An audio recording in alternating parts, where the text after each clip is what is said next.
একটুখানি সহানুভূতি হয়তো বদলে দিতে পারে একটি জীবনের চিত্র। ছোট কদম, ক্ষীণদেহ, কম উচ্চতার কাশেম আলী ও তার স্ত্রী সাথী বেগম 4-5 দিন থেকেই ধরে অসুস্থ, বিছানায় থেকে উঠতে পারে না। জীবনের প্রতিকূলতাকে জয় করতে চেষ্টা করছেন দুজনে মিলে। ভিক্ষাবৃত্তি ছিল তাদের একমাত্র উপার্জনের পথ।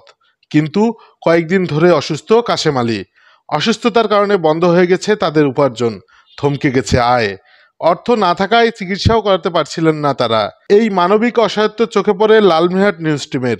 স্ট্যাটাসটি সামাজিক মাধ্যমে ছড়িয়ে পড়তেই তাদের খোঁজ নিতে ছুটে যান জাতীয় নাগরিক পার্টি এনসিপির লালমিরহাট জেলার প্রধান সমন্বয়কারী রকিবুল হাসান।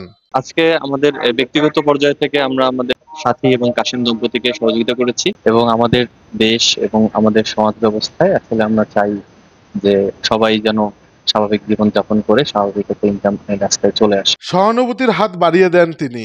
দম্পতির হাতে তুলে দেন চিকিৎসা সহায়তার কিছু অর্থ, দেন পাশে থাকার আশ্বাসও। আহত জীবনের ভরসা ফিরে পায় কিছুটা।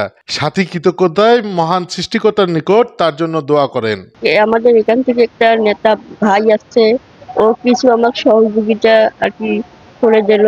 কিন্তু ভাই, আমরা তো চলাফেরা করতে এখন আমার অনেক অসুবিধা লাগে। এখন ওই ভাইটার জন্য আমরা অনেক দোয়া করি, যাতে হাজার হাজার শুকরিয়া আদায় করি, যাতে সারা জীবন যুগ ভরা বাঁচে থাকা, আল্লাহ হায়াত বেশি দেয়। রাজনীতি যদি হয় মানুষের পাশে দাঁড়ানো, তবে সেটিই হয় সবচেয়ে বড় মানবতা। মানুষ মানুষের জন্য, এটাই যেন প্রমাণ করলেন এনসিপি নেতা Rakibul Hasan. Desk report, Lalmonirhat news.